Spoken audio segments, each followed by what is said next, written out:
മാഷേ, ഈ കമ്മ്യൂണിസ്റ്റ് പാർട്ടികളുടെ നിലപാടുകൾ അവരുടെ സാന്നിധ്യം കഴിഞ്ഞ ഏതാണ്ട് 100 വർഷത്തോടടുത്ത് ഉണ്ട്. അവരുടെ സാന്നിധ്യം നമ്മൾ അല്ലെങ്കിൽ അനുഭവിച്ചു കൊണ്ടിരിക്കുന്നുണ്ട്.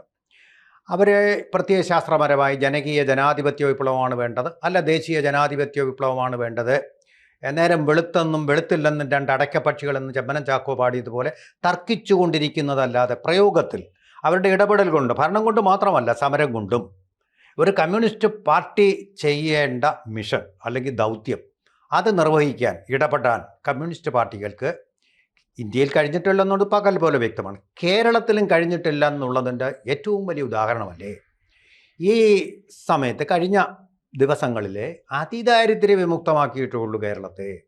ഭൂപരിഷ്കരണം കൊണ്ടുവന്നു, കുടികിടപ്പവകാശം കൊണ്ടുവന്നു, ഇങ്ങനെയൊക്കെ ധാരാളം കാര്യങ്ങൾ പറയുമ്പോഴും അടിസ്ഥാനപരമായിട്ട് ഡിഗ്നിറ്റിയോടുകൂടി മനുഷ്യന് ജീവിക്കണമെന്നുള്ള നമ്മുടെ ഭരണഘടന നൽകുന്ന ഉറപ്പ് പോലും ഫലത്തിൽ വരുത്താൻ കമ്മ്യൂണിസ്റ്റ് പാർട്ടികളുടെ ഇടപെടൽ കൊണ്ട് ഭരണത്തിൽ നിന്ന് മാറി നിന്നിട്ടുമുണ്ട്, ഭരിച്ച അവസരങ്ങളുമുണ്ട്.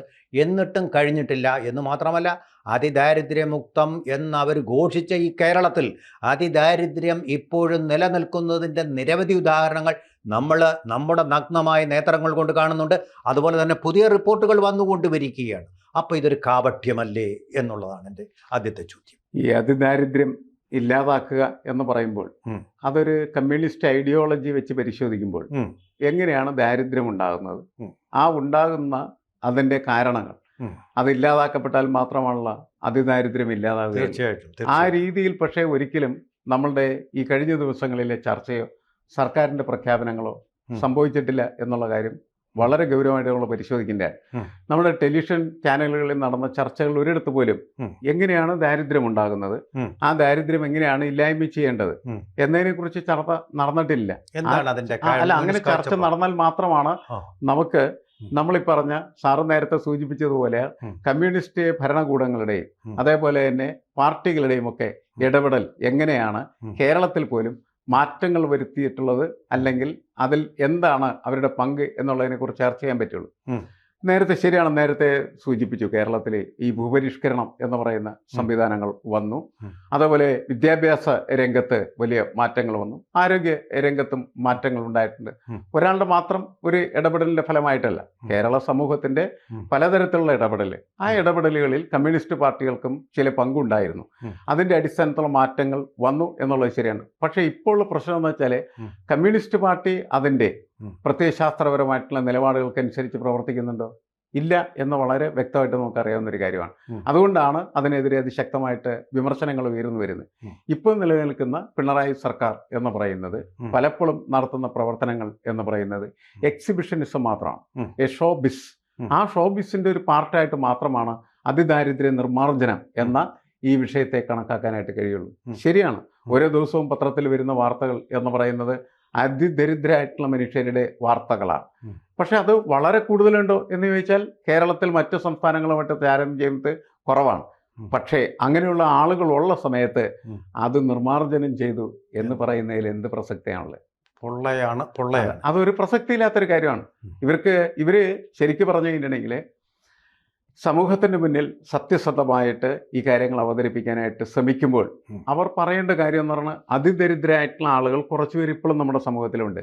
അവരെ കണ്ടെത്തി അവരെ ജീവിതത്തിലേക്ക്, മെയിൻ സ്ട്രീമിലേക്ക്, മുഖ്യധാര ജീവിതത്തിലേക്ക് കൊണ്ടുവരുന്നതിന് വേണ്ടിയുള്ള പരിപാടികൾ നമുക്ക് ആസൂത്രണം ചെയ്യണം എന്നാണ് കേരളത്തോട് പറയേണ്ടത്. ഒരു കഥയില്ല. ശരി, അങ്ങ് പറഞ്ഞല്ലോ കമ്മ്യൂണിസ്റ്റ് കാഴ്ചപ്പാടിൽ എങ്ങനെയാണ് ദാരിദ്ര്യം ഉണ്ടാകുന്നത്, അതിനെങ്ങനെയാണ് നമ്മൾ പരിഹാരം കാണേണ്ടത്? അല്ല, പോവർട്ടിയെ കുറിച്ചുള്ള ഒരു കൺസെപ്റ്റ് എങ്ങനെ ദാരിദ്ര്യം ഉണ്ടാകുന്ന നമുക്ക് കൃത്യമായിട്ട് അറിയാം. അത് ഒരു ചൂഷക സമൂഹത്തെ സംബന്ധിച്ചിടത്തോളം ചൂഷണത്തിന് വിധേയമാകുന്ന മനുഷ്യരാണ് എപ്പോഴും കൂടുതൽ ദാരിദ്ര്യത്തിലേക്ക് പോകുന്നത് എന്ന് നമുക്കറിയാം. അത് പക്ഷെ അങ്ങനെയല്ലല്ലോ നമ്മളുടെ സാധാരണ രീതിയിൽ നമ്മൾ ആളുകളെ വിലയിരുത്തുകയും അതേപോലെ തന്നെ കണക്കാക്കുകയും ചെയ്യുന്ന സമയത്ത് നമ്മളുടെ ഈ പത്രങ്ങളിൽ വരുന്ന ദരിദ്രരായിട്ടുള്ള മനുഷ്യരെ എന്തുകൊണ്ട് അവരങ്ങനെ ആയി തീർന്നു എന്ന് ചോദിച്ചാൽ നമുക്കുള്ള ഉത്തരം ഈ കമ്മ്യൂണിസ്റ്റ് ഐഡിയോളജിയുടെ ഒരു ഉത്തരമല്ല. നമുക്കുള്ള ഉത്തരം എന്ന് പറയുന്നത് അവർക്ക് ജീവിക്കുന്നതിന് ആവശ്യമായിട്ടുള്ള സൗകര്യങ്ങൾ ലഭിക്കാതെ പോകുമ്പോൾ സ്വാഭാവികമായിട്ടും അവർ ഇങ്ങനെ ഒറ്റപ്പെട്ട് ഏതെങ്കിലും തരത്തിൽ ഐസൊലേറ്റഡ് ആയിട്ടുള്ള ഒരു സംവിധാനത്തിലേക്ക് എത്തപ്പെട്ടു പോവുകയും അവർക്ക് ജീവിക്കാനായിട്ട് ഒരു മാർഗവുമില്ലാത്ത ഒരവസ്ഥ വന്നു ചേരുകയും ചെയ്യും. അത് ഞാൻ ചോദിക്കുന്നത്, കമ്മ്യൂണിസ്റ്റ് ആശയത്തിൽ ദാരിദ്ര്യം എങ്ങനെ ഉണ്ടാവും? അത് ചൂഷണമാണല്ലോ അതിന്റെ പ്രധാനപ്പെട്ട കാര്യം. എക്സ്പ്ലോയിറ്റേഷൻ അല്ലേ? എക്സ്പ്ലോയിറ്റേഷൻ. ഇത് വിഭവങ്ങളുടെ തുല്യമല്ലാത്ത വിതരണം, അത് ഇതിനൊരു കാരണമാണെന്ന് കമ്മ്യൂണിസ്റ്റ്. അത് തീർച്ചയായിട്ടും അതിന്റെ ഭാഗം അങ്ങനെ തന്നെയാണ്. അതായത് വിഭവങ്ങൾ തുല്യമായിട്ട് വിതരണം ചെയ്യപ്പെട്ടതിനിടയിൽ സമത്വ ലോകം നമുക്ക് നിർമ്മിച്ചെടുക്കാനായിട്ട് കഴിയും. അതാണ് ഒരു ഇക്വാലിറ്റി കൺസെപ്റ്റ് എന്ന് പറയുന്നത്. അത് സാധ്യമല്ല. അത് സാധ്യമല്ലാത്തതിന്റെ കാരണം എപ്പോഴും നമ്മുടെ ഒരു സമൂഹത്തിന്റെ ഭരണ സംവിധാനങ്ങൾ പരിശോധിച്ചാൽ എപ്പോഴും ഉള്ളവനും ഇല്ലാത്തവനുമായിട്ട് അത് വേർതിരിക്കപ്പെട്ടു പോകുന്നുണ്ട്.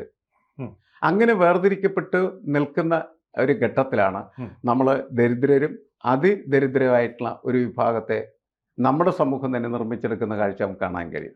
അങ്ങനെ നിർമ്മിക്കപ്പെട്ടിരിക്കുന്ന ആ അവസ്ഥയിൽ നിന്ന് അവരെ മാറ്റാൻ വേണ്ടിയിട്ടാണ് ഭരണകൂട ഇടപെടലുകളിലൂടെ അവരെ ചൂഷണ വിമുക്തമായിട്ടുള്ള സാമൂഹ്യ വ്യവസ്ഥയിലേക്ക് കൈപിടിച്ചുയർത്താനായിട്ട് കഴിയണം എന്ന് കമ്മ്യൂണിസ്റ്റ് പാർട്ടി അതിൻ്റെ നല്ല ആശയങ്ങളുടെ കാലത്ത് പ്രഖ്യാപിച്ചിരുന്ന കാര്യങ്ങൾ. പക്ഷെ ഭരണകൂടത്തിലേക്ക് അവരെത്തിയ സമയത്ത് അത് ചെയ്തു എന്ന് ചോദിച്ചാൽ അത് ചെയ്തിട്ടില്ല എന്നാണല്ലോ നമ്മൾ മനസ്സിലാക്കുന്നത്. അങ്ങനെ ചെയ്യാൻ അവർക്ക് പറ്റിയിട്ടില്ല. കുറെ ഇടങ്ങളിൽ നമ്മുടെ ഭരണഘടനയുടെ കുഴപ്പമാണോ? നമ്മുടെ ഭരണഘടനയുടെ കുഴപ്പമില്ല. അവർക്കത് പ്രായോഗികമായിട്ട് മുന്നോട്ട് കൊണ്ടുപോകുന്നതിന് ഉള്ള ഒരു സംവിധാനം എന്ന് വെച്ചാൽ മാർക്സിസ്റ്റ് പ്രാക്ടീസ് എന്നാണ് നമ്മൾ അതിനെ പറയുന്നത്. മാർക്സിസ്റ്റ് തിയറിയും മാർക്സിസ്റ്റ് പ്രാക്ടീസും. ഈ തിയറി ഒക്കെ പറയുന്നത് ഭംഗിയാണ്, പക്ഷെ പ്രാക്ടീസിൽ എന്തില്ല, ഒന്നും നടക്കുന്നില്ല, അല്ലെങ്കിൽ ശരിയായ രീതിയിൽ നടക്കുന്നില്ല, നടക്കാൻ പറ്റുന്നില്ല എന്നുള്ളതാണ്. അതാണ് അത് പ്രായോഗികമായിട്ട് അത് പരാജയപ്പെട്ടു പോകുന്നു എന്നുള്ളതാണ് പ്രധാനപ്പെട്ട കാര്യം. പക്ഷെ ഇത് നമ്മളുടെ സൈദ്ധാന്തികമായിട്ടുള്ള നമ്മളുടെ ഒരു കാഴ്ചപ്പാട് മാത്രമാണ്. പക്ഷെ ഞാൻ പറയുന്നത് നമ്മളെ ചുറ്റും നമ്മളിപ്പോ പത്രത്തിലൊക്കെ സാറ് കണ്ടില്ലേ, ഒരുപാട് അതിദരിദ്രരായിട്ടുള്ള ആളുകൾ, ശൗചാലയമില്ല, അവരെങ്ങനെയാണ് വന്നത്? 4 സെന്റ് ആധാരം, രേഖകളില്ലാത്തതുകൊണ്ട് വീടും കിട്ടില്ല. 4 സെന്റ് ഉള്ളവർക്ക് വീട് വെച്ച് കൊടുക്കും, അതില്ലെങ്കിൽ വീടുമില്ല. ഇതാണ് സ്ഥിതി. അതായത് ഭരണ സംവിധാനത്തിന്റെ അത് ശരിക്കും പറഞ്ഞാൽ റെട്ടേപ്പിസത്തിന്റെ ഒരു ഭാഗമാണ്. നിങ്ങൾക്ക് 4 സെന്റ് ഉണ്ടോ എങ്കിൽ നിങ്ങൾക്കൊരു വീട് തരാം. 4 സെന്റ് ഇല്ലാത്തവന് വീട് വേണ്ടേ എന്ന് പറഞ്ഞാൽ അതിലും ദരിദ്രനല്ലേ വസ്തു ഇല്ലാത്തവൻ. 4 സെന്റ് ഉള്ളവൻ 4 സെന്റിന്റെ എങ്കിലും ധനമുണ്ടവനെ കുഴിച്ചിടാനുള്ള സ്ഥലമെങ്കിലും, അതും ഇല്ലാത്തവന് വീടില്ല എന്ന് പറയുന്നത് എന്ത് വ്യവസ്ഥിതിയാണ്? കമ്മ്യൂണിസ്റ്റ് പാർട്ടി അത് തന്നെ മാറ്റേണ്ടതാണ്. ഇപ്പൊ കമ്മ്യൂണിസ്റ്റ് പാർട്ടിയുടെ മാത്രമല്ല പ്രശ്നം, ഏത് പാർട്ടി ഭരിച്ചാലും ഇതൊക്കെയാണ് തന്നെ സ്ഥിതി. കാരണം ഇത് ഉദ്യോഗസ്ഥർ എഴുതി വെക്കുന്ന ഒരു സാധനമാണ്. ഈ ഉദ്യോഗസ്ഥർ എഴുതി വെക്കുന്ന കാര്യങ്ങൾ തിരുത്താനായിട്ടുള്ള യാതൊരു ശേഷി ഇവർക്ക് ആർക്കുമില്ല. അതുകൊണ്ടാണ് രാഷ്ട്രീയമായിട്ടുള്ള തീരുമാനങ്ങൾ ഇക്കാര്യത്തിൽ ഇല്ലാതെ വരുന്നത്. നമ്മളത് പലപ്പോഴും പഞ്ചായത്തിലൊക്കെ നമ്മൾ അനുഭവപ്പെടുന്ന ഒരു കാര്യമാണ്. വളരെ ദരിദ്രമായ ചുറ്റുപാടിൽ കിടക്കുന്ന ഒരു കുടുംബം നമ്മളടുത്ത് തന്നെ പറയാണ്, വീട് അനുവദിക്കാനായിട്ട് അപേക്ഷ കൊടുത്തു, അല്ലെങ്കിൽ ഞങ്ങൾക്ക് വീട് തരണം എന്ന് പറഞ്ഞിട്ട് അപേക്ഷ കൊടുക്കുന്നു. അപ്പോൾ അവർക്ക് കിട്ടുന്ന മറുപടി എന്താണ്? നിങ്ങൾക്ക് 3 സെന്റ് സ്ഥലമില്ലാത്തതിന്റെ പേരിൽ നിങ്ങൾക്ക് വീടില്ല എന്നാണ്. ഇവനെന്നും എക്കാലത്തും അതിദരിദ്രനും ദരിദ്രനായിട്ട് കടന്ന് നീ ചത്തുപോകുന്നാണ് പറയുന്നത്, അല്ലെ? നമ്മൾ കേരളത്തിൽ പലയിടങ്ങളിലും ചില കൂരകളിലൊക്കെ താമസിക്കുന്ന ആളുകൾക്ക് അവർ മരിച്ചു കഴിഞ്ഞാൽ മറവ് ചെയ്യാനായിട്ട് ഇടമില്ലാതെ വരുമ്പോൾ മുറി തന്നെ തുറന്ന് കുഴിയുണ്ടാക്കി അതിൽ കുഴിച്ചിട്ട വാർത്തകളൊക്കെ വന്ന സ്ഥലമാണ് കേരളം. സമയം കഴിഞ്ഞു പോകുന്നതുകൊണ്ട് ഞാൻ ഒരൊറ്റ ചോദ്യത്തിൽ കൂടി അവസാനിക്കും. എവിടെയാ സവർണ ഭൂമി ചോദിപ്പു ഞാൻ, എവിടെയാ വാഗ്ദത്ത ഭൂമി എന്ന് ONV പാടി. കവിയാണ്, പാടിയാൽ മതി. അദ്ദേഹം വേറൊരു കോണ്ടക്സ്റ്റിലുമാണ്, ഇസ്രായേലിലെ വാഗ്ദത്ത ഭൂമിയുടെ കാര്യമാണ് അദ്ദേഹം പറയുന്നതെന്ന് അദ്ദേഹം പറയുന്നത്. പക്ഷേ നമുക്ക് കവി ആയതുകൊണ്ട് വേറൊരു വ്യംഗ്യത്തിലും ഉപയോഗിക്കുക. അതായത് നമ്മുടെ ഇവിടെ വാഗ്ദാനം, നമ്മൾ കൊയ്യും വയലെല്ലാം നമ്മുടേതാകും പൈങ്കിളി, അതായിട്ടില്ല. പാട്ടവാരം കൃഷി ചെയ്തവനാണ് സ്വന്തമാക്കിയത്, തൊഴിലാളിക്ക് കിട്ടിയിട്ടില്ല. അവിടെയെല്ലാം കമ്മ്യൂണിസ്റ്റ് പാർട്ടി ഒരു പരാജയമായിരുന്നു. അതുപോലെ തന്നെ ഇത്രയും 100 വർഷങ്ങൾ കഴിഞ്ഞിട്ടും അതിദാരിദ്ര്യ വിമുക്തി പോലും യാഥാർത്ഥ്യമാക്കാൻ കഴിഞ്ഞിട്ടില്ല എന്നുള്ളത് കമ്മ്യൂണിസ്റ്റ് പാർട്ടിയെ, അതിൻ്റെ നിലനിൽപ്പിനെ തന്നെ ചോദ്യം ചെയ്യുന്ന ഒരു കാര്യമല്ലേ?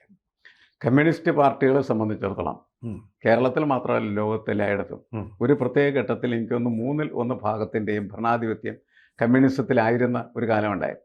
അത് കഴിഞ്ഞതിന് ശേഷം പിന്നെന്താ സംഭവിച്ചുകൊണ്ടിരിക്കുന്നത്? ഇതില്ലാതെ ഒരിടത്ത് പോലും കമ്മ്യൂണിസ്റ്റ് ഭരണകൂടം ഇല്ലാത്ത സ്ഥിതിയാണ്. ഇന്ത്യയെ നമ്മൾ പരിശോധിച്ചാൽ ഇന്ത്യയിലാകെ ഇപ്പോൾ ഭരണം നിലനിൽക്കുന്ന കേരളത്തിൽ മാത്രമാണ്.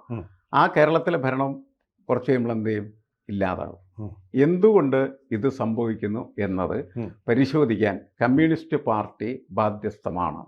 100 വർഷം പ്രവർത്തിച്ചിട്ട് 100 വർഷത്തെ പ്രവർത്തനം കൊണ്ട് ഇന്ത്യൻ രാഷ്ട്രീയത്തിൽ ഒരു തരത്തിലും പ്രസക്തിയുള്ള ഒരു പ്രസ്ഥാനമായിട്ട് മാറാൻ കഴിഞ്ഞിട്ടില്ല എങ്കിൽ അതെന്തുകൊണ്ട് എന്ന് പരിശോധിക്കണ്ടേ? ആത്മപരിശോധന നടത്തണം.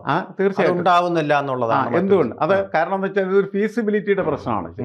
ഇപ്പൊ RSS ഇതുപോലെ തന്നെ 100ാം വാർഷികം ആഘോഷിച്ചുകൊണ്ടിരിക്കുന്ന സമയത്ത് RSSന്റെ അജണ്ടകളൊക്കെ അവർക്ക് കൃത്യമായിട്ട് നടപ്പിലാക്കാൻ പറ്റിക്കൊണ്ടിരിക്കുകയാണ് ചെയ്യുന്നത്. തീർച്ചയായിട്ടും. എന്നാൽ കമ്മ്യൂണിസ്റ്റ് പാർട്ടികൾക്ക് അതിന്റെ അജണ്ടകൾ ഒന്നുപോലും നടപ്പിലാക്കാനായിട്ട് പറ്റാത്ത തരത്തിലേക്ക് ഇന്ത്യൻ രാഷ്ട്രീയം പോലും മാറിക്കൊണ്ടിരിക്കുകയാണ് ചെയ്യുന്നത്. അതിന് ഒരുപാട് പ്രശ്നങ്ങളുണ്ട്. കാരണം വെച്ചാൽ ഒന്ന്, അവരേറ്റെടുക്കുന്ന ദൗത്യവും RSS ഏറ്റെടുക്കുന്ന ദൗത്യവും രണ്ടാണ്. EMS സഭ കണ്ട് അവകാശപ്പെട്ടതുപോലെ പണ്ടൊരിക്കല് CPI പരാജയപ്പെടുകയും CPM വിജയിക്കുകയും ചെയ്ത ഒരു തെരഞ്ഞെടുപ്പ് ഈ അടിയന്തരാവസ്ഥ കഴിഞ്ഞിട്ട് ഞങ്ങളുടെ പാർട്ടി ലൈൻ ആയിരുന്നു ശരിയെന്ന് പറയുന്ന RSSന്റെ ലൈനാണോ ശരി? ഒറ്റ വാക്കിൽ എൻ്റെ ഒരു അങ്ങനെ ഈ ഞാൻ കാണുന്നത് ആ ലൈൻ ഇന്നതാണ് ശരി എന്ന് നമുക്ക് ഒറ്റവാക്കിൽ പറയുന്നതിൽ ഒരർത്ഥമില്ല. കാരണം അവരുടെ ലൈൻ അവരുടെ രീതിയിൽ അവർ പൂർത്തീകരിക്കുന്നു, ഇവർക്ക് ഇവരുടെ ലൈൻ ഇവരുടെ രീതിയിൽ പൂർത്തീകരിക്കാനായിട്ട് പറ്റുന്നില്ല. ഒന്ന് വിജയിക്കുന്നു, മറ്റൊന്ന് പരാജയപ്പെടുന്നു. അതുകൊണ്ട് വിജയിക്കുന്നത് ശരിയാണ് എന്ന് പറയുന്നതിൽ ഒരർത്ഥവുമില്ല.